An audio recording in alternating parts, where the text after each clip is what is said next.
Dati, isang salita lang nila, wasak ka. Isang pangyayari lang, bagsak ka. Pero ngayon, hindi na. Kasi pagkatapos ng lahat ng sakit, lahat ng luha, at lahat ng pagkatalo, natutunan mong tumayo. At ngayong natuto ka na, wala nang kahit sino o kahit ano ang kayang bumali sa'yo ulit. Ito ang 10 palatandaan na matatag ka na at hindi ka na matitinag. Number 1. Marunong ka nang mag-set ng boundaries. Ibig sabihin, natuto ka ng pahalagahan ang sarili mo. Hindi dahil sa galit, kundi dahil sa respeto. Hindi mo na hinahayaan ang kahit sino na lampasan ng mga bagay na hindi ka na komportabling tanggapin. Hindi na uso sa'yo ang palaging, sige na lang, kahit nasasakal ka na. Alam mo na kung kailan oras na para umatras. Hindi para umiwas, kundi para protektahan ang kapayapaan mo. Kasi sa totoo lang, hindi lahat ng laban ay kailangang salihan. Minsan, ang tunay na lakas ay nasa kakayahang umiwas sa gulo na hindi mo naman kailangang pasukin. Napagod ka na rin kasi dati sa kakapilit sa mga sitwasyong paulit-ulit ka lang nasasaktan. Kaya ngayon, mas pinipili mong maglakad palayo kaysa manatili sa lugar na unti-unting sumisira sa'yo.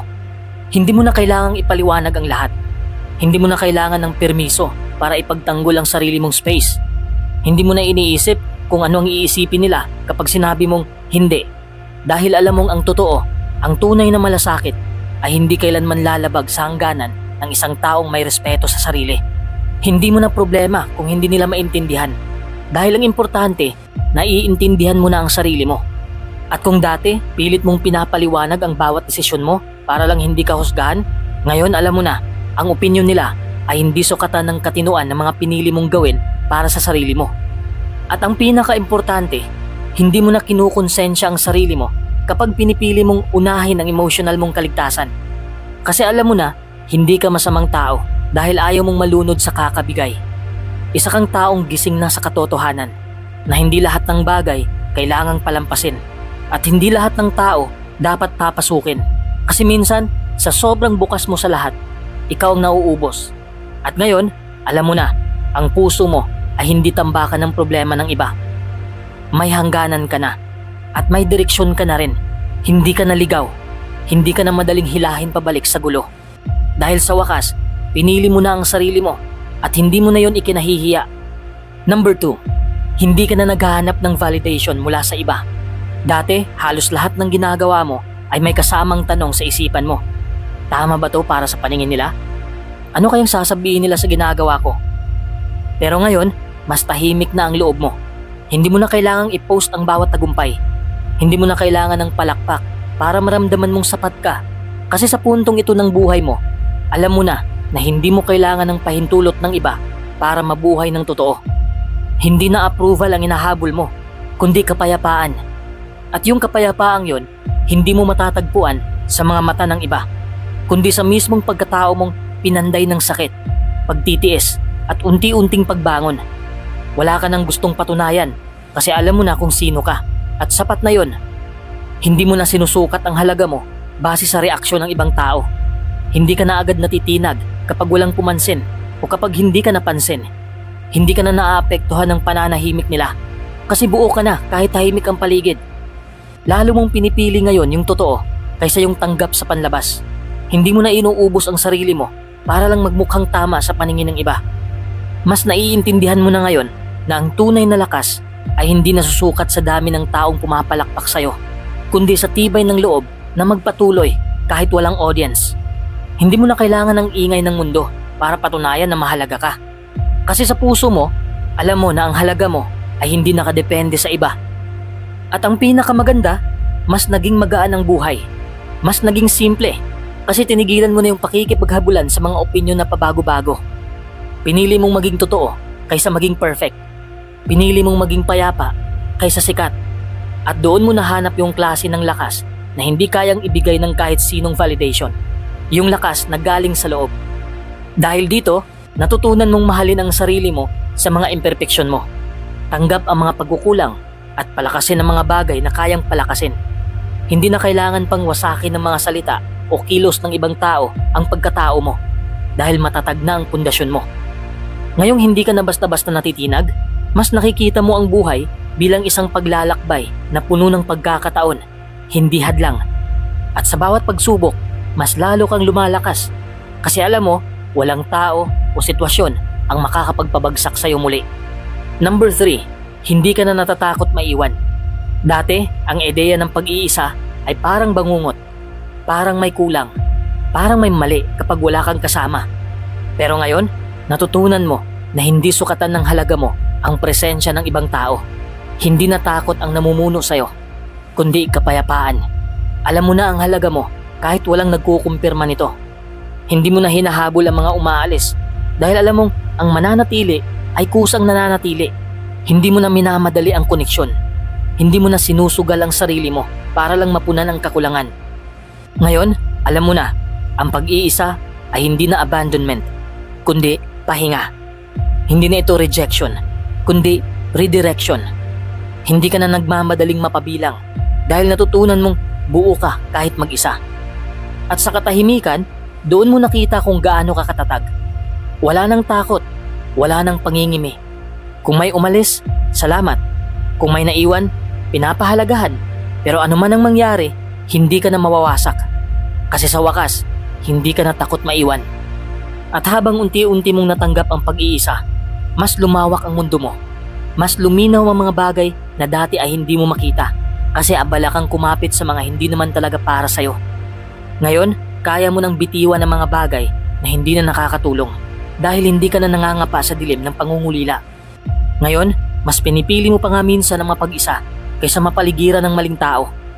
Hindi na validation ang hanap mo sa bawat koneksyon, kundi totoo, tahimik at malusog na samahan. Hindi mo na kailangang sumigaw para marinig o magbago para matanggap.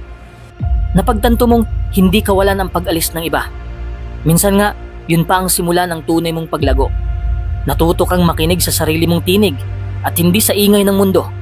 At habang dumarating ang mga bagong tao, hindi mo na sila sinasalo para punan ang kakulangan, kundi para makasama sa buo mong pagkatao. Natutunan mong hindi lahat ng pagkawala ay kapahamakan. Minsan, ito pa ang biyayang matagal mong hindi pinapansin. Natutunan mong maging sapat sa sarili mong presensya. At yun ang kalayaang hindi kayang ibigay ng kahit sino. Dati, umiikot ang mundo mo sa sino ang nandyan para sa akin. Ngayon, ang tanong mo na ay sino ang karapat-dapat sa katahimikan na pinaghirapan kong buuin. Hindi mo na sinusukat ang halaga mo sa dami ng taong nasa paligid mo. Mas pinipili mo na ang ilang tunay kaysa sa maraming huwad. Mas gusto mong mapalibutan ng katahimikan kaysa sa maingay na kasinungalingan. Kaya kahit anong mangyari, may dumating man o may umalis, panatag ka. Kasi buo ka na. At ang taong buo na, hindi na basta-basta natitinag ng pagkawala. Kasi sa dulo, natutunan mong ang tunay na kalayaan ay yung hindi mo na kailangang hawakan ng iba para maramdaman mong may halaga ka. Number 4, hindi ka na mabilis maapektuhan ng opinyon ng iba. Dati, konting puna lang, parang bumabagsak na ang mundo mo. Pero ngayon, may nabago. Hindi na ganun kabilis makapasok sa'yo ang opinyon ng ibang tao. Hindi na sila ang may hawak ng direksyon ng emosyon mo. Kasi alam mo na kung sino ka at hindi mo na kailangan ng bawat tao para paalalahanan ka kung saan ka papunta. Hindi ka na basta-basta nadadala ng salitang walang kabuluhan at hindi mo na inuuna ang pagtanggap ng iba para lang maparamdam na valid ang nararamdaman mo. Alam mo na kahit anong gawin mo, may masasabi at masasabi pa rin sila. Kaya kaysa ubusin mo ang enerhiya mo sa pag-please sa lahat, mas pinili mo nang maging totoo sa sarili mo. Hindi mo na pinapansin ang bigat ng paningin ng mundo. Kasi alam mo nang hindi mo responsibilidad ang opinyon ng iba. Ang respeto sa sarili mo ang unang hakbang para hindi ka malunod sa dagat ng mga puna at panghuhusga na walang saysay. Mas pinapakinggan mo na ngayon ang sarili mong tinig kaysa sa ingay ng paligid. Mas pinipili mong manahimik kaysa patunayan ang sarili sa mga taong hindi naman talaga interesado sa katotohanan. At sa bawat araw na dumaraan, mas lalo mong nare-realize ang halaga mo hindi nakabase sa kung paano ka nakikita ng iba, kundi kung paano mo nakikita ang sarili mo. Dahil ang tunay na lakas ay nagmumula sa loob, hindi sa mga papuri o pagsuway ng iba. Unti-unti mong natutunan na ang katahimikan ay hindi kahinaan, kundi kapangyarihan. Hindi mo na kailangang sumigaw para marinig, dahil kahit tahimik ka, buo ka na. Ang kapayapaan sa loob, ang pinakamalakas na sandata mo laban sa anumang unos. Hindi ka na umaasa sa labas para maramdaman mong sapat ka. Sa halip, natutunan mong punuin ang sarili mo mula sa loob. Hindi mo na hinahayaan ang pagtrato ng iba ang magdikta kung paano mo tratuhin ang sarili mo. Pinipili mong maging mahabagin sa sarili at hindi na pinapabayaan ang sariling kaligayahan para lang sa iba. At sa mga pagkakataong sinusubok ka pa rin, hindi ka na natitinag kagaya ng dati. Hindi dahil hindi ka nasasaktan, kundi dahil alam mong kaya mong humilom. Hindi ka na nauubos ng mga taong hindi kayang unawain ang lalim mo. Tinuturing mo na ang sakit bilang bahagi ng paglalakbay, hindi bilang dahilan para sumuko. Ngayon, malinaw na sa'yo, hindi mo kailangan ng buong mundo para piliin ka. Basta ikaw, pinili mo na ang sarili mo. At sapat na yon. Kahit ano pa ang sabihin nila, tandaan mo, ang pinakamahalaga ay ikaw ang unang nagdesisyon na maging buo. Number 5, mas pinipili mong manahimik kaysa makipagtalo. Kapag umabot ka na sa puntong mas pinipili mo ang pananahimik, hindi ibig sabihin noon na mahina ka o sumusuko. Ang totoo, kabaliktaran. Ibig sabihin, natutunan mo ng hindi lahat ng laban ay kailangan mong salihan. Hindi lahat ng opinyon ay kailangang patulan at hindi lahat ng ingay ay dapat sabayan. Alam mo na ang halaga ng kapayapaan. Hindi mo na sinasayang ang lakas mo sa pagprotekta ng ego, sa pagpapaliwanag sa mga ayaw naman talagang umintindi o sa mga diskusyong ang dulo ay pagod lang pareho. Hindi na para sa'yo ang laging tama. Mas importante sa'yo ngayon ang matahimik na isipan kaysa ang mabangis na argumento. Tahimik ka, hindi dahil wala kang masasabi, kundi dahil ayaw mong masayang ang emosyon mo sa mga bagay na hindi makakatulong sa paglago mo. Tahimik ka dahil marunong ka ng pumili kung kailan magsalita at mas mahalaga sa'yo ngayon ang pagkakaroon ng kontrol sa sarili kaysa makakuha ng kontrol sa sitwasyon. Tahimik ka dahil alam mong hindi na kailangan ng ingay para patunayan ang halaga mo. Tahimik ka dahil alam mong minsan ang katahimikan ang pinakamalakas na anyo ng lakas. Hindi mo na kailangan makipag-ingay para mapansin dahil tanggap mo na ang tunay na kapayapaan ay hindi nakikita, nararamdaman. Tahimik ka, ngunit hindi ka nawawala ng boses. Ang iyong katahimikan ay puno ng lalim, puno ng pag-iisip at ng pag-unawa na hindi basta-basta mauunawaan ng lahat. Tahimik ka dahil mas pinipili mong pakinggan ang iyong puso at isip kaysa ang ingay ng mundo. Hindi ito kawalan ng tapang, kundi isang tanda ng iyong tapang na piliin ang iyong laban ng maingat. Tahimik ka, pero buo ka. Tahimik ka, pero matatag ka. Tahimik ka, pero gising ang isip mo at malinaw ang direksyon. Hindi mo na kailangan ng external na validation dahil natagpuan mo na ang sagot sa loob mo. Sa bawat tahimik mong hakbang, binubuo mo ang sarili mong mundo. Isang mundo na puno ng katatagan, kapayapaan at pagkilala sa sariling halaga. Hindi ka na sumusunod sa agos ng ingay, kundi naglalakad sa landas ng iyong sariling kapayapaan. At sa bawat tahimik mong hakbang, mas lalo kang lumalayo sa gulo at mas lalo kang lumalapit sa katahimikan na minsang akala mo imposibleng makamit. At tandaan mo, sa mundong puno ng sigawan at gulo, ang tahimik na lakas mo ang magdadala sa'yo sa tunay na tagumpay. Isang tagumpay na hindi nasusukat sa ingay ng paligid, kundi sa katahimikan ng puso at isip na tunay na malaya. Number 6, hindi mo na pinipilit ang mga hindi para sa'yo. Dati, kapit ka ng kapit. Kahit alam mong hindi na tama, kahit ramdam mong wala ng tugon, sige ka pa rin. Kasi umaasa ka, kasi ayaw mong mawalan, kasi takot kang bitawan. Pero ngayon, iba ka na. Ngayon, natutunan mong hindi lahat ng gusto mo makakabuti sa'yo at hindi lahat ng nawawala, kawalan talaga. Ngayon, marunong ka nang makinig sa katahimikan. Marunong ka nang dumistansya kapag hindi ka nang pinapahalagahan. Hindi mo na nilalabanan ang agos. Hinahayaan mo na lang kung saan ka dadalhin ng tamang panahon. Hindi dahil sumuko ka, kundi dahil natuto ka. Mas pinipili mo na ngayon ang kapayapaan kaysa sa paulit-ulit na sakit. Hindi mo na nilalabanan ang mga bagay na matagal nang malinaw ang sagot. Hindi mo na tinatali ang sarili mo sa mga bagay o taong hindi ka rin pinipili. At sa wakas, naiintindihan mo na ang tunay na lakas hindi sa pagkapit na susukat, kundi sa kakayaang bumitaw sa hindi na para sa'yo. At habang natuto kang bumitaw, natuto ka rin kumapit sa sarili mo, sa sariling lakas, sa sariling halaga, sa sariling katahimikan. Hindi mo na kailangan ng sobra-sobrang paliwanag. Kasi alam mo na, hindi lahat ng bagay kailangang ipaglaban para masabing mahalaga. Ngayon, hindi mo na binababa ang sarili mo para lang magkasya sa buhay ng ibang tao. Hindi mo na inuuna ang iba sa punto ng pagkalimot sa sarili. Natutunan mong hindi selfish ang magmahal sa sarili, kundi ito ang simula ng totoong paghilom. Hindi ka na kasing ingay ng dati, pero mas buo ka na ngayon. Hindi ka na kasing tapang sa panlabas, pero sa loob-loob mo, matatag ka na. At kahit hindi lahat nakakaintindi sa pagbabagong to, ayos lang, kasi hindi mo na kailangan ng aplos para patunayan ang paglago mo. Ngayon, kahit may mga araw na nahihirapan ka pa rin, alam mong hindi ka na babalik sa dati dahil minsan ka nang nabasag.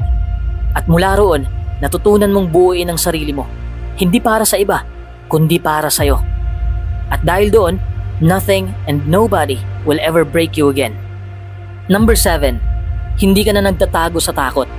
Dati, bawat hakbang na may kasamang panganib o posibilidad ng pagkatalo, tinatalikuran mo.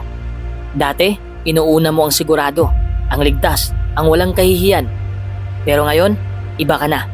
Kahit may kaba, kahit may uncertainty, kahit hindi mo alam kung anong mangyayari, humaharap ka pa rin. Hindi dahil wala ka ng takot, kundi dahil hindi mo na hinahayaang kontrolin ka nito. Alam mong may posibilidad pa ring masaktan, mabigo o mapahiya, pero mas pinipili mo na ngayon ang sumubok kaysa manatiling nakatago. Mas pinipili mo ang paglago kaysa sa panandali ang ginhawa. Alam mong hindi mo maiiwasan ang sakit habang buhay, pero ngayon hindi mo na ito tinatakbuhan. Tanggap mo na bahagi ito ng prosesong kailangan mong pagdaanan para tumibay, para maging totoo sa sarili mo, para marating ang gusto mong puntahan. At sa bawat hakbang na ginagawa mo sa kabila ng takot, mas lumalakas ka, mas lumalawak ang mundo mo, at mas bumubuo ka ng panibagong bersyon ng sarili mo. Yung bersyong hindi na madaling madurog. Yung bersyong kahit ilang ulit pang saktan, marunong nang bumangon. Yung kahit mawalan, alam nang hindi doon nagtatapos ang lahat. Dahil ngayon, hindi ka na nagtatago sa takot. Kumaharap ka, kahit nangangatog ang tuhod mo, dahil alam mong doon ka lalaya. At sa paglaya mong yon, natuklasan mong ang tunay na katapangan ay hindi ang pagiging walang takot, kundi ang pagpili pa ring lumaban kahit takot ka. Doon mo napatunayan na hindi mo kailangang maging perpekto para maging matatag. Ang kailangan lang, ang puso mong handang sumubok muli at ang loob mong buo kahit ilang ulit nang nadurog dati. Ngayon, wala nang makakabali sa'yo kagaya ng dati dahil natutunan mong hindi mo kailangan ng pananggalang para maging matapang. Ikaw mismo ang sandata mo at kahit anong dumating, tao, sitwasyon o alaala, hindi ka na basta-basta natitinag. Number 8. Natuto ka nang tanggapin ang mga bagay na hindi mo kontrolado. Isa sa pinakamalaking hakbang para hindi ka na mabali ulit ay ang matutong tanggapin ang mga bagay na hindi mo kontrolado. Dati, maaaring pinipilit mo pa rin kontrolin ang lahat.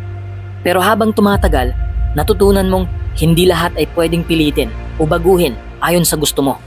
Hindi lahat ng problema ay kaya mong ayusin at hindi lahat ng tao ay pwedeng pasanin mo ang inaasahan nila. Kaya sa halip na ma-stress, naubos ang lakas o mawala ng gana dahil sa mga bagay na hindi mo hawak, mas pinili mo nang ilaan ng oras at enerhiya mo sa mga bagay na may kontrol ka. Dahil dito, unti-unti mong naramdaman ang kapayapaan ay bihira mong madama. Hindi mo na kailangan mag-alala tungkol sa mga bagay na hindi mo kayang baguhin dahil alam mong hindi yun ang susi sa tunay na kaligayahan mo. Sa halip na mabuhay sa pag-aalala, pinili mong mabuhay sa pagtanggap. Sa halip na paulit-ulit na itanong sa sarili mo kung paano kung ganito, paano kung ganyan, mas pinili mong mag-focus sa ano ang kaya kong gawin ngayon. Dati, ang katahimikan ay tila nakakabingi, parang kulang kapag walang iniisip o pinoproblema. Pero ngayon, ang katahimikan ay isang regalo, isang space kung saan naririnig mo ang sarili mong boses, hindi ang ingay ng mundo, hindi ang pressure ng expectations, kundi ang tunay mong pangangailangan. Sa pagtanggap na ito, nabawasan ang bigat sa puso mo. Hindi na nakikita ang mga limitasyon bilang hadlang, kundi bilang bahagi ng buhay na dapat respetuhin. Mas naintindihan mo na ang tunay na lakas ay hindi sa pagpilit ng mga bagay na labas sa abot mo, kundi sa pagtanggap ng realidad at pagharap dito ng buong tapang. Dahil dito, hindi ka na basta-basta nawawala sa landas mo kapag may mga bagay na hindi naging ayon sa plano, kundi patuloy kang lumalakad ng matatag. Alam mong may mga bagay talaga na kailangang palampasin at hayaang dumaan. At sa bawat hakbang mo, dala mo ang aral na hindi mo kailangang kontrolin ang lahat para maging payapa. Minsan, sapat na ang pagbitaw, sapat na ang pagtahimik, sapat na ang pagtanggap. Dahil sa oras na natutunan mong hindi mo kailangang lutasin ang bawat gulo, doon mo natagpuan ang totoong lakas. Ang uri ng tibay na hindi na basta-basta matitinag ng kahit sino o kahit anong pangyayari. Number 9. Marunong ka nang tumayo kahit ilang beses ka nang nadapa. Hindi na lang ito basta simpleng salita para sa'yo. Ito na ang patunay ng lakas ng loob at tibay ng puso mo. Sa bawat pagkadapa, dati siguro ay ramdam mo ang bigat ng mundo. Parang ayaw na ng katawan mong bumangon. Pero ngayon, iba na ang pakiramdam mo. Hindi mo na iniwasan ang sakit o pagkabigo dahil alam mo na bahagi yan ng buhay. Hindi ka na natatakot malugmok o maibsan ang pag-asa dahil alam mo na hindi yun ang katapusan. Sa halip, tinatanggap mo na minsan talaga ay kailangang madapa para mas lalo kang matutong lumakad ng matatag. Hindi ka na tumatagal sa pagkadapa kasi mas pinipili mong bumangon at harapin ang araw kahit paulit-ulit pa man. Hindi mo na sinasayang ang oras mo sa pagdududa o pagsisisi, kundi ginagamit mo ang bawat pagkakadapa para mas maging matibay ang pagkatao mo. Kahit masakit, kahit nakakaiyak, tinatanggap mo ito bilang bahagi ng proseso ng paghilom at paglago. Alam mong hindi mo kontrolado ang lahat ng mangyayari, pero may isang bagay kang hawak, ang desisyon mong huwag sumuko. Hindi mo na kailangang ipaliwanag sa kahit kanino ang mga pinagdaanan mo, sapagkat alam mong ang bawat pilat, bawat luha at bawat tahimik mong laban ay patunay ng katatagan mo. Hindi ka na naghahanap ng simpatya dahil nahanap mo na ang kapayapaan sa loob mo. Ipinapakita mo sa sarili mo na kahit ano pa ang dumating na pagsubok, kaya mong bumangon ng may ngiti, may tapang at may panibagong pag-asa. Iyon ang tunay na lakas, hindi yung hindi ka nadadapa, kundi yung marunong kang bumangon, ulit-ulit, kahit ilang beses pa man. At sa bawat pagbangon mo, mas lalo mong kinikilala ang sarili mong halaga. Dahil sa dami ng beses na muntik ka nang mawala ng lakas, pinatunayan mong hindi mo kailangan ng perpektong buhay para maging matatag. Kailangan mo lang ng puso na ayaw sumuko. Number 10. Napatawad mo na ang sarili mo. Isa ito sa pinakamalaking hakbang para hindi ka na muling mabali. Nangyayari ito kapag natanto mo na lahat ng nagawa mo noon, mga pagkakamali, mga pagkukulang, mga desisyong minsan sumakit o nagdulot ng problema, ay bahagi ng pagiging tao mo. Hindi ka perpekto at hindi mo kailangang maging perpekto. Hindi mo kailangang itago o ikahiya ang mga naging kahinaan mo dahil hindi ito ang magtatakda kung sino ka ngayon. Sa pagpatawad sa sarili, binibigyan mo ang puso mo ng pahintulot na maghilom. Hindi mo na kailangan magdala ng bigat na yon araw-araw. Hindi mo na kailangan pahirapan ang sarili mo sa paulit-ulit na pagsisisi o pagdadalamhati sa mga bagay na hindi mo na mababago. Dito ka nagsisimulang magbigay halaga sa sarili mo sa isang mas malalim na paraan. Natanggap mo ang lahat ng bahagi mo kasama ang mga pagkakamali. Kapag napatawad mo na ang sarili mo, nagkakaroon ka ng lakas na tumingin sa hinaharap ng may pag-asa. Hindi na sa takot o pagkakasala. Nagiging malaya ka sa mga tanikala ng nakaraan, kaya hindi na nila kayang hawakan ang puso mo o hadlangan ang mga pangarap mo. Ibig sabihin, kahit gaano man karami ang sugat na dinanas mo, mas pinili mong bumangon. Mas pinili mong mahalin ang sarili mo at mas pinili mong ipagpatuloy ang buhay ng may kapayapaan. At kapag natuto ka ng patawarin ang sarili mo, hindi lang ito pagbitaw sa nakaraan, isa rin itong paninindigan. Paninindigan na hindi mo nahahayaang sirain ka ng parehong sakit. Paninindigan na kahit may dumating na bagong unos, alam mong kaya mo na dahil hindi ka ng parehong tao na dati mong iniwan. Alam mo na ngayon kung paano bumangon. Alam mo na ngayon kung sino ka at hindi mo na hinahanap ang sagot sa panlabas na mundo. Ang kapayapaang hinahanap mo dati, unti-unti mo na siyang natatagpuan sa loob mo. Alam mo, sa buhay, hindi laging madali ang pagharap sa mga pagsubok. Minsan, para tayong nilalaglag ng mga pangyayari at mga tao na inaasahan nating susuporta sa atin. Pero habang tumatagal, natutunan nating hindi natin kailangang maging dependent sa kanila para maging matatag. Kasi sa totoo lang, ang tunay na lakas ay nagmumula sa loob. Mula sa pagtanggap sa sarili, mula sa pag-aaral kung paano bumangon kahit ilang beses pang madapa, at mula sa pag-alam na kahit anong mangyari, kaya mong harapin ang mundo ng may tapang at paninindigan. Kapag naabot mo ang puntong yan, magbabago ang pananaw mo sa lahat. Hindi mo na hinahayaan ng mga salita o kilos ng iba na sirain ang kapayapaan ng isip mo. Hindi ka na magpapadala sa takot, sa pangamba o sa alinlangan. Sa halip, mas pipiliin mong alagaan ang sarili mo, unahin ang kaligayahan mo at palakasin ang loob mo araw-araw. Dahil kapag ginawa mo yan, magiging natural na lang sa'yo ang hindi matitinag ng kahit ano o kahit sino. At ang pinakamaganda pa dito, kapag naranasan mo yan, matutulungan mo pa ang ibang tao na gumising sa kanilang sariling lakas. Kaya hindi lang basta ikaw ang matibay, pati ang mga nakapaligid sa'yo ay mai-inspire na hindi rin susuko. Ibig sabihin, ang pagiging matatag mo ay nagiging liwanag para sa iba. Kaya tandaan mo, sa bawat sugat na natanggap mo, hindi yun katapusan. Isa itong hakbang para maging mas matibay, mas malakas, at mas buo na ikaw ngayon. Walang tao o sitwasyon ang makakabasag sa'yo ulit. Dahil natutunan mo ng mahalin, tanggapin at ipaglaban ang sarili mo. At yan ang tunay na tagumpay. Alam mo, sa buhay, hindi madali ang magbago at tumibay. Pero kung nandito ka pa rin ngayon, ibig sabihin, may lakas ka. At mas malakas ka kaysa sa mga pagsubok na dinaanan mo.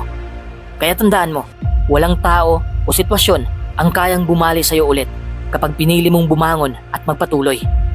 Kung na-inspire ka sa video na ito, i-like mo na, i-share mo sa mga kaibigan mo na kailangan din ng paalala na ito.